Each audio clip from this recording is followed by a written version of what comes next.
Okay, part 2 of our Beckett submission.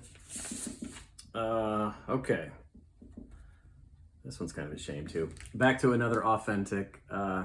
This is Detroit Tiger player, Schoolboy Rowe. It's a really super clean card. Again, I think because it doesn't have the orange borders, it's only authenticated and doesn't have a number. Still a nice looking card. You can tell by the size of this one, it's going to be a Butterfinger. Oh, nice. So this is Owen Carroll, journeyman player in the 30s.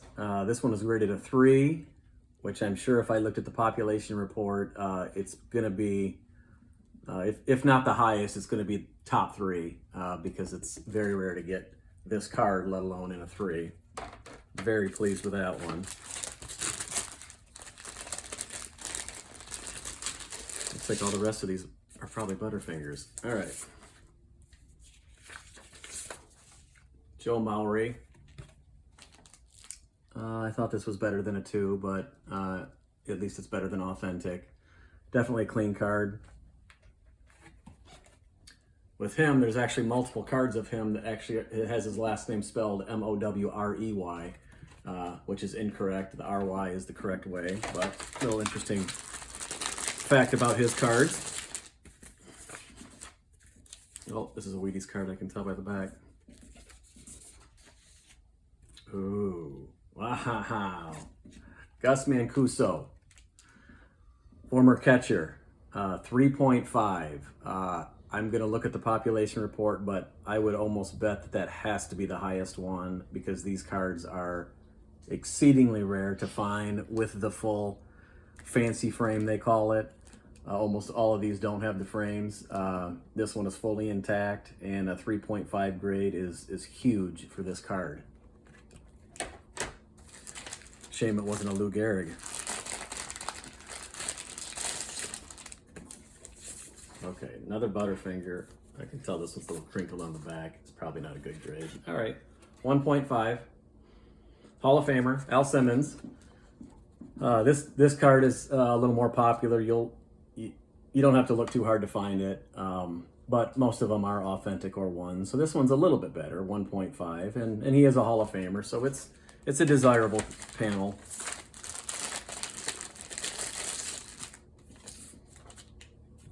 I like looking at it from the back, but it's a surprise when I do the reveal.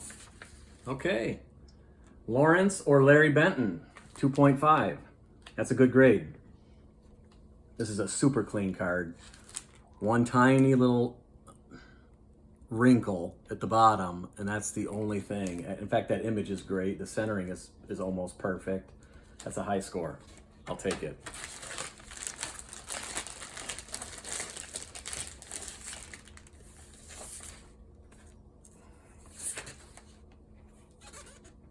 Oh, another 1.5. Benny Frey, Cincinnati player at the time. It's a common. Not as desirable as some of the Hall of Famers, but still a good looking card, 1.5. It's got stain issues and a little bit of creasing and wrinkling at the bottom, but I'll take it.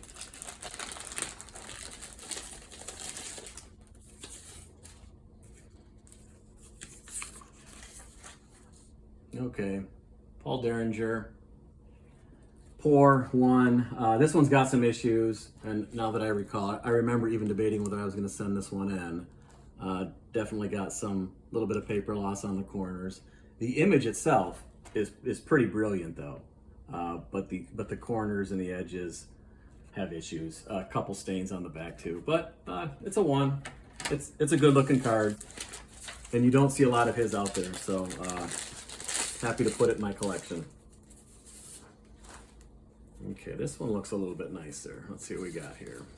Okay, Heine Manouche. His are hard to find. Population extremely low on his 34 Butterfinger premiums, or R310s, whatever you want to call them. This one came back at 2. I'll have to look at the population report, but this is going to be one of the nicer ones.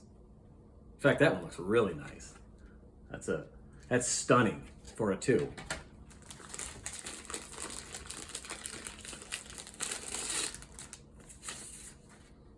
Oh, figures. This is Dazzy Vance. One of the more costlier cards to acquire, but it's also the the most beat up. Definitely wrinkled. Couple creases down the edges too. Image doesn't look bad. Centering is a little bit off. You can see from top to bottom it could have been a little bit better, but it's still nonetheless it's a very desirable card. Great photo. All right, we're getting towards the end here. Thanks for staying with me. Looks like we got 2 more cards left. Okay. Man, this one looks better than a 1.5, but Lloyd Wainer, 1.5. I think it should have been a little bit higher. I don't see any major issues with it. In fact, it definitely should have been higher. I had a couple other 1.5s that looked worse than this, but it's a good looking card. I'm glad I have it, but this should have been a 2. Okay, we're gonna save the best for last. This card, actually I'm glad that this worked out like this. This card is the rarest and most unique card of the lot. In fact, when I show it to you, some of you may know what it is, and others may have to do a little research on it. This is a 1929 Kashin.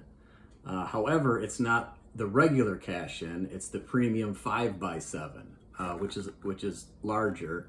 This is of Hall of Famer Jesse Haynes, and for those of you who don't know or aren't familiar with this set, his card was one of the ones pulled to add more of Babe Ruth cards.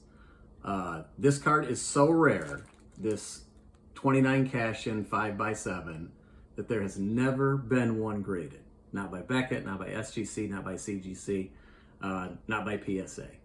This is the only one, truly a one of one, that's out there. In fact, I've looked at auctions. I've never even seen an ungraded one.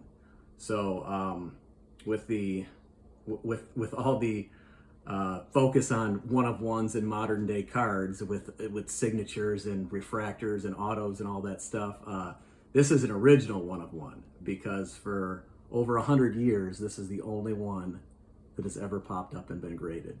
So it does have a couple stains on the back, but there's no wrinkles. It's just got the corners are a little bit beat up. It is a glossier photograph type card. Even the finish is smooth, but it's a beautiful card, and there is nobody in the world that I know of that has one. So this is a good way to end the video. So if you guys have any questions or comments, by all means, let me know. Have a good day.